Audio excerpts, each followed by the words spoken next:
Olá pessoal, sejam todos muitíssimo bem-vindos a mais uma Masterclass da nossa DPO SaaS Academy. Um prazer enorme ter cada um de vocês aqui hoje. Meu nome é Jean, sou diretor da DPO SaaS Solutions.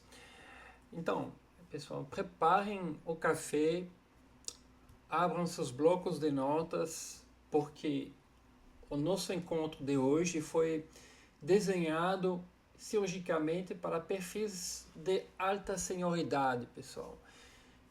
Então, quem nos acompanha aqui são DPOs, diretores jurídicos, advogados atuantes em privacidade, até profissionais de segurança da informação, gestores de TI e, muito importante, lideranças de recursos humanos e alta governança corporativa.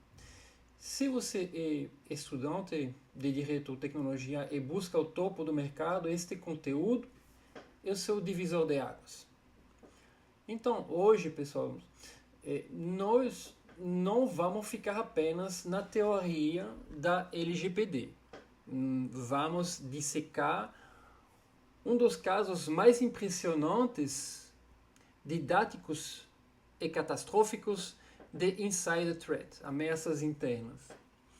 E isso da história recém da segurança cibernética, caso Opexus, onde a demissão de dois irmãos gêmeos resultou na destruição de 96 bancos de dados do governo dos Estados Unidos em questão de horas. Então vamos entender a falha do RH, os gargalhos de TI, as implicações jurídicas à luz do direito brasileiro e como vocês podem blindar as suas empresas usando engenharia de processos e a nossa plataforma do DPOAP. Eu separei este webinar em uma estrutura de aproximadamente 29 slides estratégicos. E como sempre faço em minhas aulas de pós-graduação, vou guiar vocês com um roteiro detalhado, slide por slide, calculando mais ou menos 2 minutos de exposição por tela, para totalizar uns 50 minutos. Eu vou também terminar com a apresentação de ferramentas, porque para nós é importante também agregar o curso com material que vocês podem utilizar dia a dia. Então aqui, anatomia de um desastre digital, caso Opexus, quando falhas de RH, TI e governança destroem 96 bancos de dados. Vamos começar, pessoal? Olhem bem para este título: o inimigo interno na prática. Quando pensamos em incidentes de segurança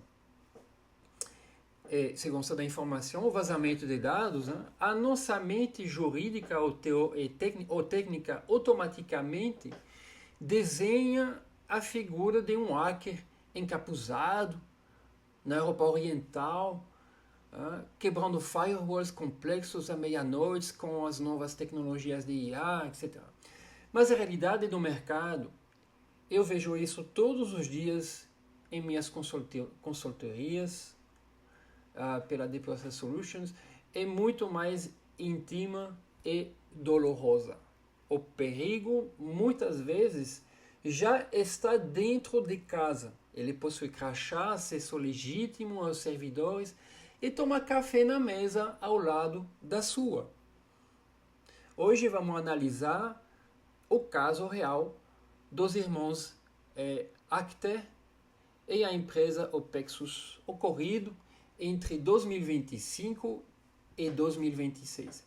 Este slide aqui apresentado de abertura não é só o início de uma aula, é um alerta de sobrevivência corporativa para os DPOs, profissionais de RH e advogados que estão aqui com nós.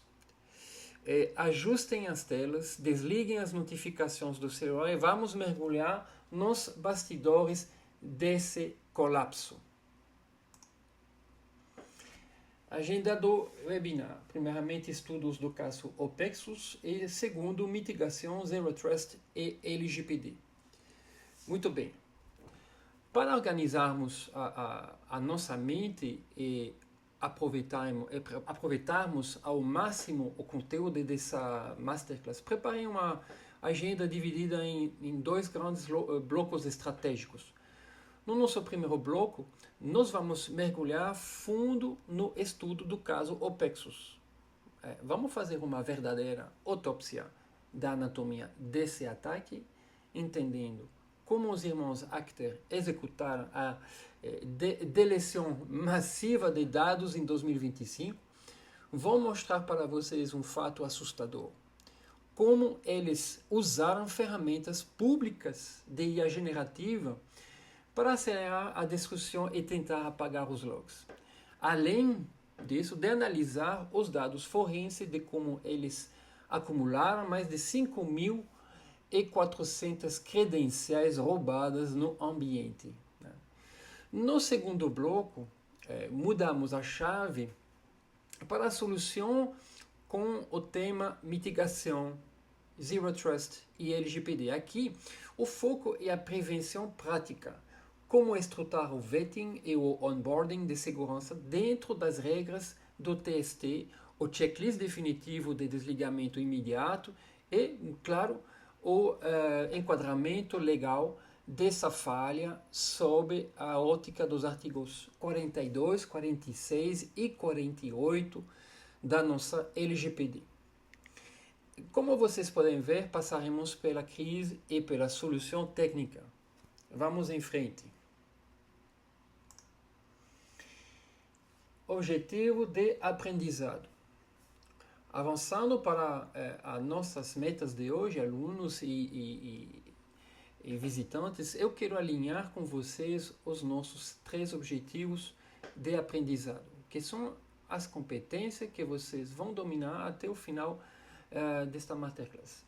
O nosso primeiro pilar é a diligência de RH. Aqui o foco é compreender os limites legais e as melhores práticas na triagem profissional, o famoso background check, dentro do cenário jurídico brasileiro, para que vocês saibam exatamente quando e como exigir certidões sem criar passivos trabalhistas.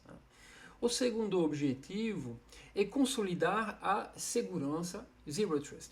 Vamos aprender a estruturar mecanismos de controle de acesso rigorosos, impedindo que colaboradores mal intencionados criem privilégios ocultos ou acumulem credenciais na rede, como vimos no caso que estamos estudando. E por fim, o terceiro pilar é o desligamento seguro. O objetivo é ensinar vocês a estreitar a integração entre as divisões de RH e TI para executar um fluxo de offboarding simultâneo, cirúrgico e totalmente livre de retaliações. Esses são os 3 escudos que vão blindar a empresa de vocês. Vamos detalhar o primeiro deles. Parte 1, a anatomia do caso. Entrando agora oficialmente no nosso conteúdo, vamos para a parte 1, tá, senhores? Nós vamos analisar a destruição sistemática de 96 bancos de dados federais executada por funcionários indignados em represália à demissão. Prestem muita atenção a partir daqui, pois vamos dissecar o passo a passo de como a falta de sincronia, o excesso de privilégios abriram as portas para essa catástrofe digital. Vamos ao primeiro cenário desse desastre. O caso OPEXUS. Vamos aos fatos. E aqui a história ganha contornos de cinema, pessoal. Realmente, imagine uma empresa chamada OPEXUS. Ela é uma integradora de softwares, uma prestadora de serviço gigantesca que atende a mais de 45 agências governamentais dos Estados Unidos, gerenciando inclusive requisições de FOIA, o que é equivalente à nossa LAI a Lei de Acesso à Informação. Para operar essa infraestrutura, a empresa contratou, entre outros, dois irmãos gêmeos, né? Sohaib e Munib Akhter. Dois profissionais extremamente competentes do ponto de vista técnico. No entanto, em meados de 2025, uma bomba relógio é acionada dentro da rede da companhia. Eles abusaram de suas credenciais legítimas para coletar dados confidenciais e, eventualmente, desestruturar o ambiente de produção. Olhem o tamanho da responsabilidade da OPEXUS. Hospedar dados críticos de múltiplos ministérios e órgãos regulatórios e uma única infraestrutura administrativa por terceiros. O histórico dos gêmeos. Aqui está o primeiro grande nocego do caso. Eu quero que os profissionais de RH que estão nos assistindo anotem isso com caneta vermelha. No início de 2025, a diretoria da OPEXUS descobriu algo estarrecedor. 10 anos antes, em 2015, os irmãos Akhter haviam sido condenados pela Justiça Federal americana por um esquema massivo de fraude eletrônica e hacking. Eles haviam invadido uma empresa de cosméticos, roubado milhares de cartões de crédito para ostentar em hotéis de luxo e pasmem. Tinha acessado dados confidenciais de vistos e passaportes, chegando a monitorar o agente federal que os investigava na época. Munib, um dos irmãos, pegou 3 anos de prisão e Sohaib pegou 2. Agora, eu faço a pergunta que vale $1 milhão para a nossa classe, para vocês. Como uma empresa que atende o coração do governo federal contrata, 10 anos depois, 2 criminosos cibernéticos condenados para gerenciar seus bancos de dados mais sensíveis? Onde estava o processo de due diligence?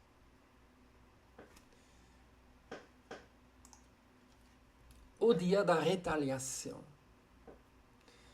O perigo não começou na demissão. O crime já estava acontecendo em modo silencioso, pessoal. Antes mesmo da empresa descobrir o passado deles. Os irmãos já utilizavam o ambiente corporativo como um parquinho de diversão criminoso. Munib solicitou a Sohaib a senha em texto claro de um cidadão que havia feito uma reclamação formal no portal público do EEOC, a Comissão de Igualdade de Oportunidade de Emprego. Você já sabe de que se trata.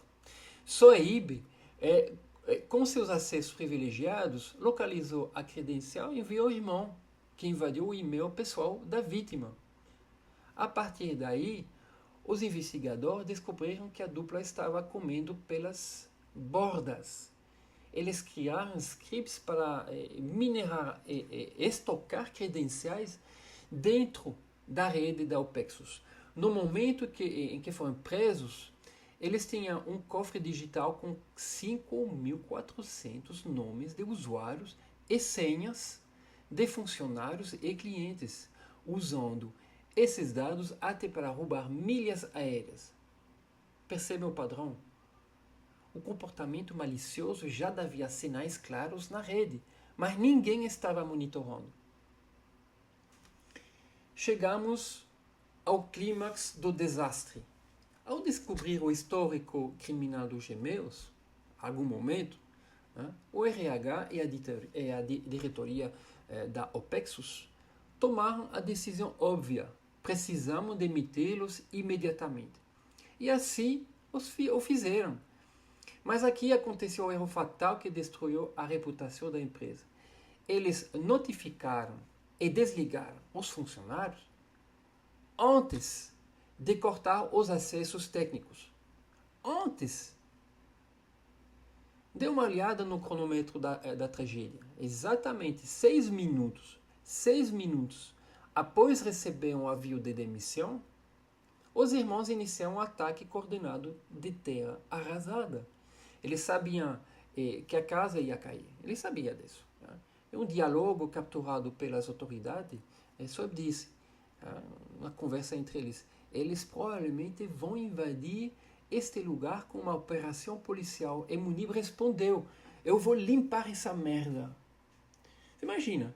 E durante as horas seguintes, operando de forma remota, eles deletaram sistematicamente 96 bancos de dados governamentais, apagando arquivos fiscais de centenas de pessoas e mais de 1.800 arquivos sigilosos do EEOC, um drive USB até incluso.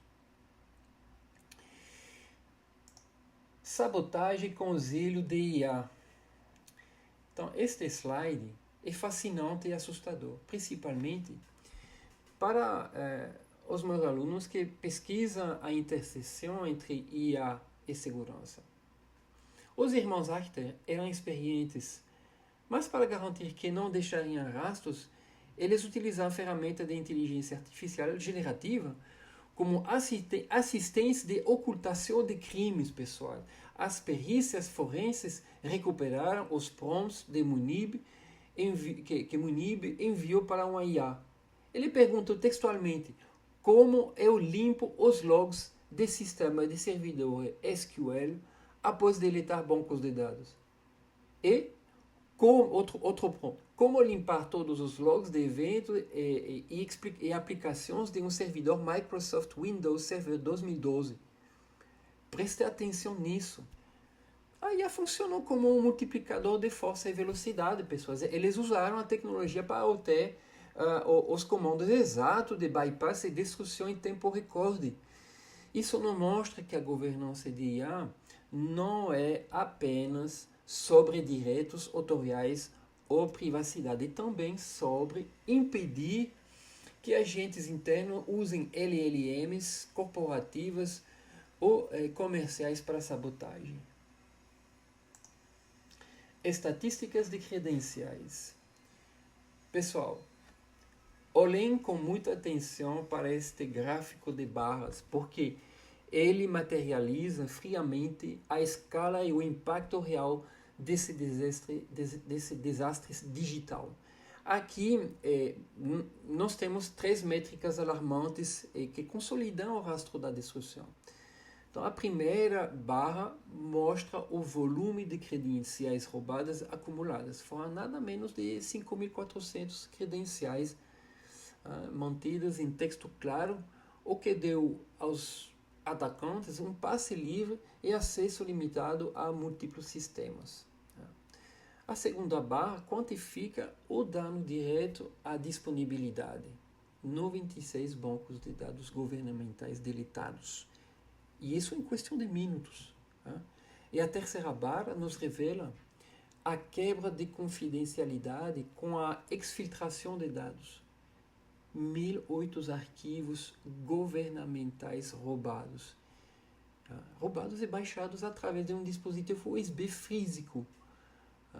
Para corroborar essa total ausência de compliance, a investigação ainda descobriu que um dos irmãos usava esse acesso descontrolado para roubar milhas aéreas e fazer reservas privadas de luxo. Esses números provam que, sem monitoramento, o inimigo interno tem tempo e poder para destruturar qualquer organização. Linha do tempo, parte 1. Você pode ver aqui, início de 2025, início de fevereiro, ou 18 de fevereiro, minutos por minutos praticamente. Vamos analisar agora a cronologia desse desastre na nossa linha do tempo. Parte 1, entender como uma tragédia desse tamanho acontece em minutos. Tudo começa no início de 2025, quando o Munib extrai senhas confidenciais em texto plano direto do portal público do EEOC. No início de fevereiro, o RH finalmente descobre a condenação anterior por invasão estatal sofrida pelos gêmeos. E então chegamos ao dia fatídico, 18 de fevereiro, às 16h50. O RH faz a convocação oficial da reunião virtual de demissão via Teams corporativo. Apenas 5 minutos depois, às 4h55 da tarde, só a IB é desconectado, mas o terminal remoto de Muniz permanece com a sessão ativa, pessoal. Eu olhei a velocidade do estrago exatamente 1 minuto depois. 1 minuto depois, às 16h56, ocorre o disparo dos comandos automáticos estruturados de apagamento de tabela e bancos de dados. Enquanto a demissão acontecia na chamada, a infraestrutura estava sendo pulverizada por falta de sincronia entre o corte de acesso e comunicação verbal. Essa é a segunda parte, para dar continuidade à nossa cronologia. Entramos na linha do tempo parte 2, onde o ataque se estende para a evasão e exfiltração de dados. Ainda no dia 18 de fevereiro, às 5h05, os irmãos iniciam as consultas ao sistema de IA para obter os roteiros de evasão e apagamento dos logs transacionais. E apenas 10 minutos depois, às 5h15 da tarde, Munib espeta um drive USB no laptop corporativo. Ainda, eu me pergunto, o que esse laptop estava fazendo com ele? E baixa 1805 arquivos altamente sigilosos. 5h46, 31 minutos depois, eles executam a destruição física, o famoso wipe, do sistema local nos próprios notebooks corporativos para tentar apagar as provas do crime. Mas a justiça tarda, mas não falha. Em dezembro de 2025, a Polícia Federal Americana, a FBI, executa os mandados e prende os gêmeos no estado de Virgínia. E agora, em maio de 2026, chegamos à condenação final dos tribunais. Shoaib Akhter foi considerado culpado e enfrenta uma pena de até 21 anos em regime fechado. O rastro digital deixado foi implacável. Parte 2, pessoal. Enquadramento e governança. Excelente.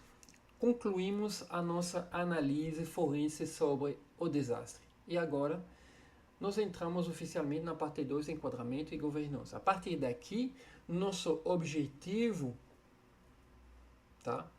é fazer a correlação direta entre as falhas graves cometidas pela OPEXUS e as multas administrativas pesadíssimas previstas na nossa Lei Geral de Proteção de Dados, a LGPD.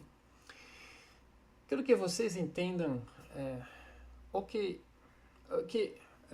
aconteceu nos Estados Unidos serve como um espelho idêntico para o cenário de conformidade nacional.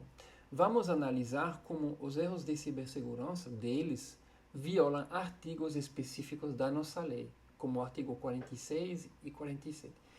E de que forma a Autoridade Nacional de Proteção de Dados, a ANPD, aplicaria sanções que vão desde multas diárias e bloqueio de base de dados até a publicização do incidente, destruindo a reputação da marca corporativa. Olhos na tela, porque agora vamos cruzar a técnica com o direito puro. Falhas técnicas versus LGPD. Pessoal, este slide é o coração regulatório da nossa aula, onde traduzimos os erros da OPEXUS para o ecossistema da nossa LGPD. Vamos analisar 3 falhas cruciais e como a ANPD puniria cada uma delas. Primeiro, armazenar credenciais sem criptografia, mantendo senhas governamentais em texto claro, violar diretamente o artigo 46, que exige diretrizes fundamentais de segurança. A penalidade aqui seria uma multa simples de até 2% do faturamento anual por infração da empresa. Segundo, a ausência de triagem criminal ao dar privilégios máximos a réus reincidentes fere o artigo 47 que impõe o dever de obstar danos sistêmicos. A sanção seria a obrigação de publicização do incidente, destruindo a reputação também da marca no mercado. Por fim, manter aquela janela abstrata de VPN livre após o início do desligamento viola novamente o artigo 46, pela falta de uma política eficaz de acesso com resposta célere. A punição prevista seria o bloqueio cautelar ou até a eliminação das bases de dados sob custódia. Fica o alerta: falha na TI é inevitavelmente um passivo jurídico devastador. Responsabilidade objetiva.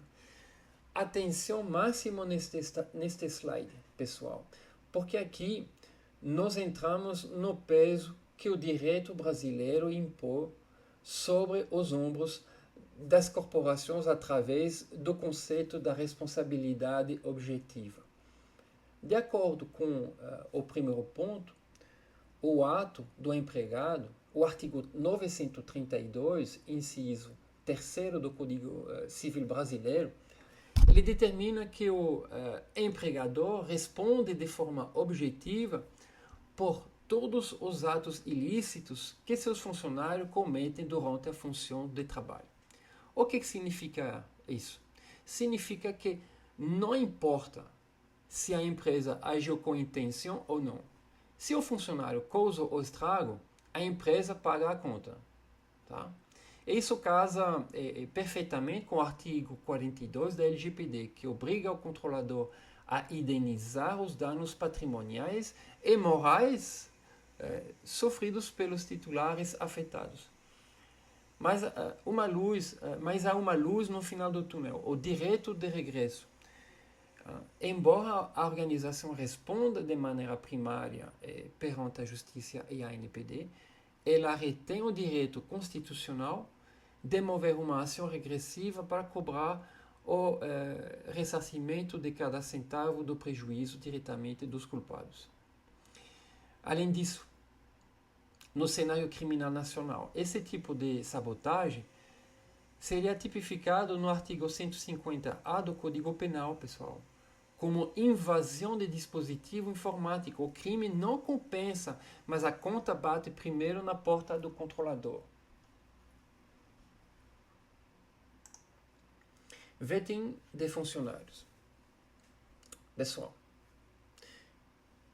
este é um dos temas mais debatidos e sensíveis quando desenhamos uma política de segurança, o processo de vetting, ou seja, a triagem de candidatos. Precisamos entender que, de forma bem diferente da legislação norte-americana, o pedido de certidão de antecedentes criminais no mercado de trabalho brasileiro é altamente restrito por diretrizes jurisprudenciais consolidadas pelo Tribunal Superior do Trabalho, TST. A regra geral do tribunal aponta para a necessidade justificativa, exigir antecedentes sem um motivo técnico e plausível gera discriminação presumida e direito à indenização por danos morais. A exceção só existe quando a natureza do cargo demandar uma confiança máxima corporativa. E quem são as pessoas autorizadas que se enquadram nessa brecha legal de alta fiducia? Exatamente os perfis que lidam com dados e infraestrutura crítica, como os desenvolvedores senhores, os DPOs, advogados, equipes financeiras e os administradores de base de dados, os nossos sysadmins. Para esses cargos, o background check é legítimo e protege a empresa de riscos, como o do caso que estamos estudando. Onboarding e segurança. Avançando para as nossas barreiras de defesa, pessoal, vamos analisar como o processo de onboarding deve funcionar sob a ótica dos DPOs para resguardar a cadeia operacional de dados. O primeiro pilar é o aditivo de privacidade ao contrato. Não basta uma assinatura simples, pessoal.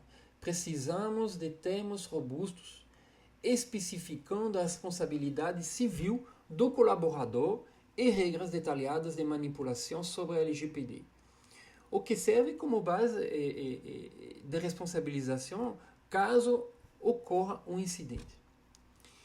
O segundo pilar é o princípio da confiança mínima admissional.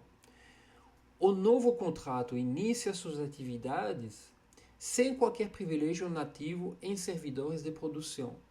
E esses acessos são construídos progressivamente conforme ele comprova aptidão técnica. Por fim, temos o treinamento mandatório de Security Awareness. E aqui que educamos a equipe sobre o risco e a ilegalidade de compartilhamento de credenciais e perigo de uso indevido de canais externos de IA, contendo o problema direto na raiz humana. Tá? E o RH e a segurança agindo juntos desde o primeiro dia. Arquitetura Zero Trust. Senhores, se a OPEXUS tivesse aplicado o que vamos discutir neste slide, o desastre simplesmente não teria acontecido. Vamos entender os 3 pilares da arquitetura Zero Trust, que é nossa filosofia de segurança moderna, pessoal. Hein? Isso é moderno. O primeiro card nos traz a verificação contínua. A premissa é clara: nunca confiar, sempre verificar. Cada requisição de acesso dentro da rede corporativa deve ser devidamente autenticada, mesmo que ela venha do IP local ou da máquina do desenvolvedor mais antigo da casa. O segundo ponto é o princípio do privilégio mínimo, ou o que chamamos em termos técnicos, o POLP, o POLP. Nenhum engenheiro colaborador deve reter acesso genérico, vitalício ou irrestrito. Não existe mais isso. Cada usuário recebe credenciais parametrizadas e válidas exclusivamente para o escopo e o tempo exato do seu projeto atual. E, por fim, o terceiro card apresenta a microsegmentação. As bases de dados sensíveis precisam ser isoladas logicamente em subredes separadas. Isso garante que, se uma VPN pontual for comprometida durante uma rescisão contratual, o invasor fique trancado em uma sala vazia, pessoal, sem conseguir expor ou derrubar bases sensíveis colaterais. É assim que blindamos a infraestrutura. Segregação de funções. Avançando na nossa estratégia, pessoal, vamos falar sobre a segregação de funções. Aqui, eu falo para a DPO Academia. Nós reforçamos que a governança técnica de TI precisa aplicar metodologias internacionais rígidas para conter o risco de um operador ou engenheiro rebelde. O nosso primeiro pilar é o acesso just-in-time. Chaves com poder de gravação e exclusão em tabelas de produção jamais devem ser permanentes. O acesso temporário é emitido com prazo de expiração rígido e morre sozinho. O segundo pilar é o princípio dos quadros olhos, o que chamamos em termos técnicos de dual control. Alterações drásticas na estrutura do banco de dados necessitam obrigatoriamente da aprovação de uma segunda pessoa, uma gerência técnica, impedindo que um funcionário isolado destrua todo em um ataque de fúria. E, finalmente, o terceiro ponto, criptografia mandatória de chaves.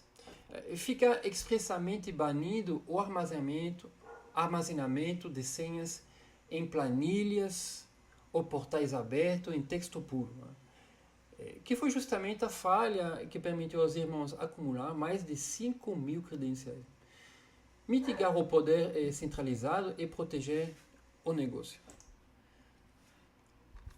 Offboarding seguro. Talvez meu favorito. Porque tem tanta coisa que podem ser feitas com offboarding seguro. Então chegamos agora, pessoal, ao processo mais crítico, evidenciado pelo caso do Pexus, o offboarding seguro. Entendam de uma vez por todas, o bloqueio virtual de credenciais deve ser executado de forma coordenada antes ou paralelamente à demissão verbal. Eu insisto, antes. Vamos analisar a nossa linha de defesa em 3 fases essenciais. Na fase T-5 minutos, ocorre a revogação de acesso globais do Active Directory, chaves de VPN e tokens do Microsoft 365. Então, a medida concreta aqui é impedir que o colaborador utilize sessões pré-carregadas para rodar scripts destrutivos de retaliação. Exatamente. Exatamente na fase T0, no instante em que ele entra na sala virtual ou física. Ideal é física. E disparado o comando MDM para o bloqueio remoto do terminal corporativo, evitando a cópia furtiva de arquivos para pendrives e o apagamento do sistema local. Tá. Por fim, na fase tem mais 10 minutos. Tá? A segurança faz o rastreamento dos logs de atividades recentes para identificar anomalias, tá?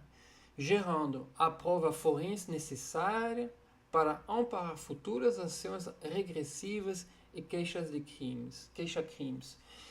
E essa sincronia entre TI e RH que salva o patrimônio da empresa. Tá? Então, a partir do momento que você fecha tudo para o funcionário demitido, você controla o sistema dele se ainda você vê acessos através dos logs. Tá certo? Extremamente importante.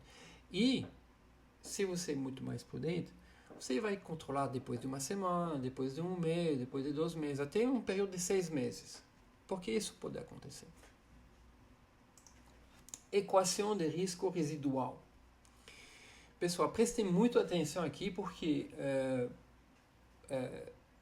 aqui não trabalhamos com achismos. Né? Nós traduzimos a governança de privacidade em ciência através da equação de risco residual. Né? Então, essa é uma equação que existe, pessoal. A gente não inventa nada. Olhem para a fórmula na tela. Tá? R 2026, tá? Aí você tem o P, o I e o C. Vamos explicar tudo isso. O cálculo do risco residual corporativo, o R 2026, esse é o risco residual corporativo. É o resultado direto do cruzamento entre a probabilidade de uma brecha interna acontecer, representada pelo P. O P é a probabilidade de uma brecha interna, e o impacto financeiro e jurídico de um vazamento de dados. Esse é o nosso I. I por impacto financeiro e jurídico. Mas o segredo da governança está no denominador, o fator 1 mais C. O que é esse C? Esse C representa a eficácia agregada de todos os seus controles mitigadores. E aqui que entram a criptografia de chaves, a auditoria ativa de logs e os processos rígidos de onboarding e offboarding que acabamos de estruturar. Quanto maior e mais robusto for o seu valor de C, menor seria o risco residual que sobra para a organização. É lógico. Tá? Se os seus controles forem zero, o risco é máximo, até infinito.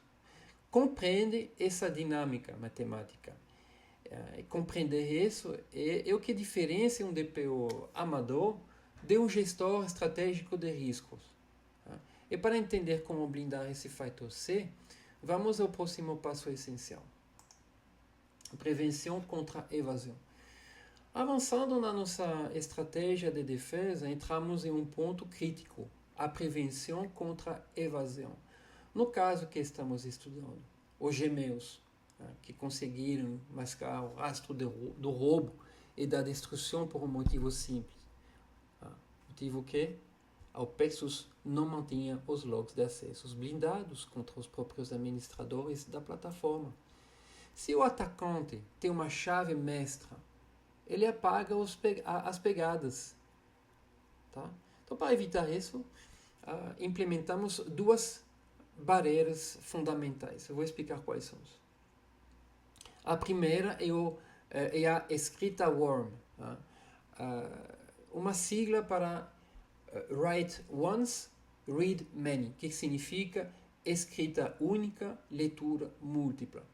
É uma tecnologia de armazenamento físico ou lógico que permite gravar o dado apenas uma vez e impede qualquer alteração ou deleção posterior, mesmo por quem tem acesso de superusuário.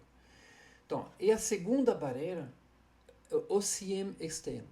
O OCM é o nosso sistema de gerenciamento de informação e eventos de segurança. Em português é o GIS.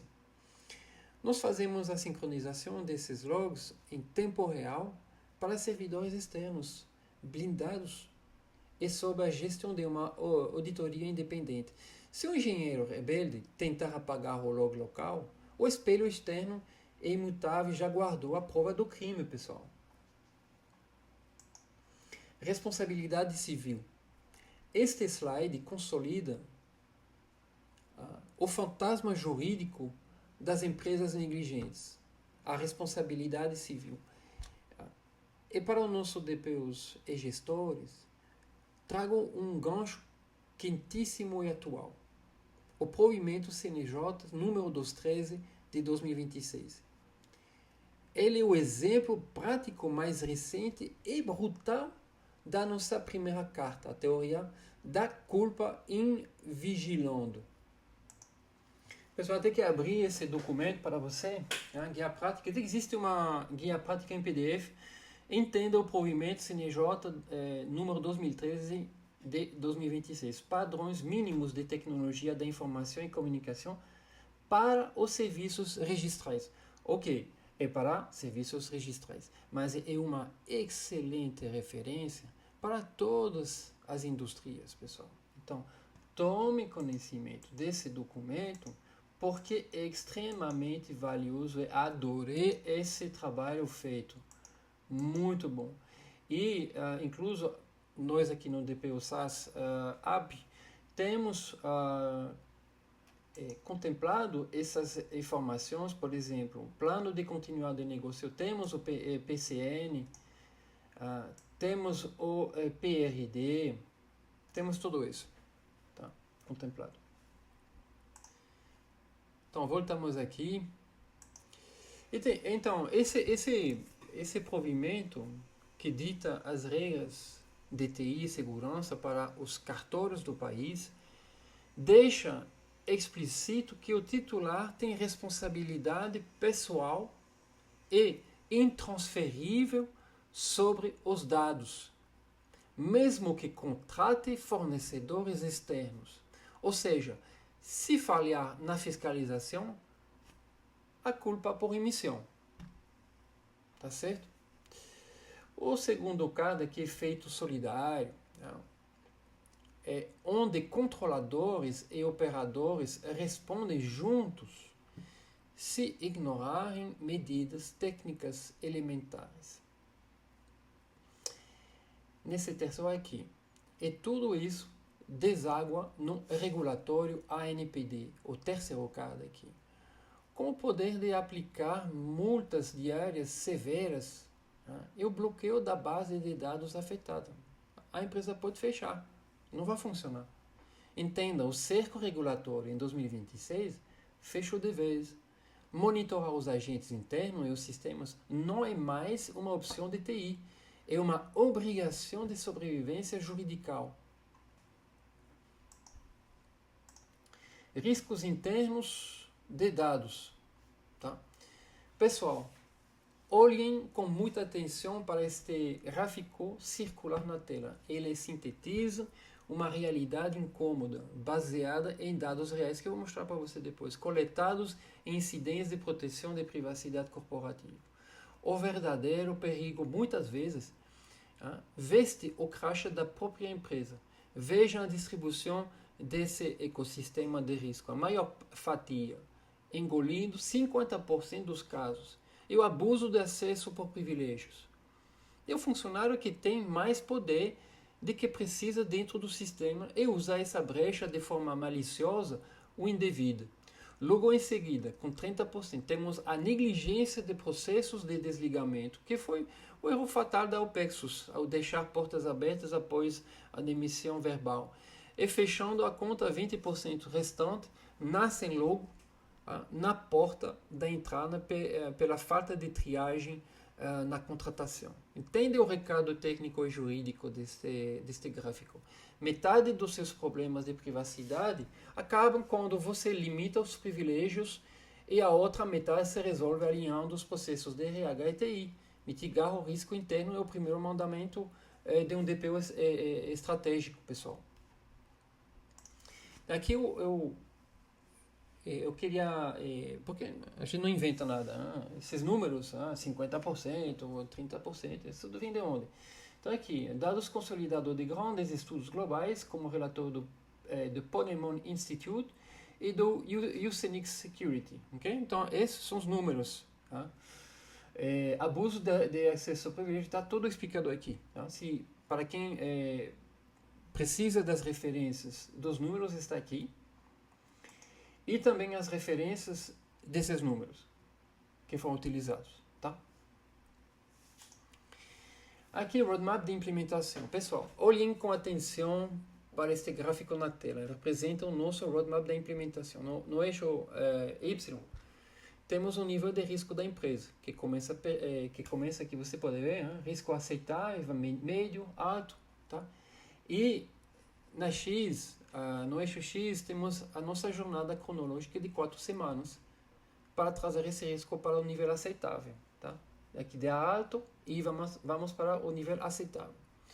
Na semana 1, começamos com uma auditoria ativa, mapeando acessos antigos e caçando senhas expostas. Semana 2, aplicamos o vetting legal, estruturando a triagem e amarrando os aditivos contratuais da LGPD. Na terceira semana, o risco despenca quando ativamos a arquitetura Zero Trust e o PAM, garantindo o privilégio mínimo e acesso temporários. E, finalmente, na quarta semana, consolidamos a governança com o offboarding síncrono. Mas eu sei que vocês estão pensando, João, como eu executo isso no meu dia a dia? Para que vocês não saiam daqui de mãos vazias, temos um material exclusivo que será compartilhado com vocês. Geralmente esse material está para os alunos que se certificam em DPO, mas vamos avançar para os modelos de checklist práticos que a gente fez para vocês levarem para suas empresas. Bom, modelos e checklists, ok? Checklist de governança, fichas técnicas prontas, tá? Script de configuração de auditoria e lista de verificação, o DPA Standard, Data Processing Addendum, modelo padronizado de ativos contratuais, no Brasil ainda é muito pouco utilizado. E recursos adicionais, acordo de confidencialidade, o famoso NDA, e o manual de resposta a incidência, fluxograma de emergência, sincrônico, etc. Você tem que fazer tudo isso. E aqui, como prometido, né?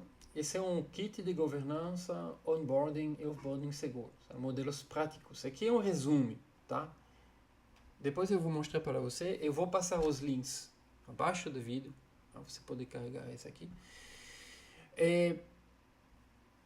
São 4 documentos e aditivos em PDF, pronto para vocês implementarem. Todos eles já nascem auditados sobre ISO 27001 2022, especificamente os controles 5.7 e 6.1, e 100% alinhados ao artigo 6, inciso 7º da LGPD, que exige segurança preventiva. Tá? O que nossos DPOs utilizam, o que eu pido para você utilizar. Então, documento 1, diretriz de triagem onboarding seguro, vetting, alinhamento normativo, justificativa jurídica para background checks no Brasil. Então, explica exatamente o que expliquei para você. Então, se você tem direito a pedir, tá? O background. Matriz de verificação de antecedentes, pre-hiring vetting, na fase de recrutamento, validação de identidade, antecedentes criminais, histórico profissional, verificação acadêmica. Quem é responsável de cada um? Tem recursos humanos com jurídico, tem recursos humanos e recursos humanos, tá certo? O segundo documento é a norma de controle de acesso e privilégio mínimo, o Zero Trust, também alinhado com as normas ISO IS 27001 de 2022, controle 82, direitos AC 85, gerenciamento de privilégios seguros. Tá? Política de privilégio mínimo, ou List Privilege. Nenhum colaborador possuirá acesso permanente a ambientes produtores de banco de dados. A gente já falou disso, como Just in Time, tá? Checklist de configuração e de identidade de acesso. Né? Você vai ter o MFA mandatório, cofre de segredos, segregação de contas, bloqueio por UEBA. O terceiro documento, protocolo e checklist de desligamento seguro, tá? O offboarding, também explicado aqui, com as fases. 5 dias antes, 2 dias antes, 2 minutos antes, o momento, 1 hora depois e 2 dias depois. Tá?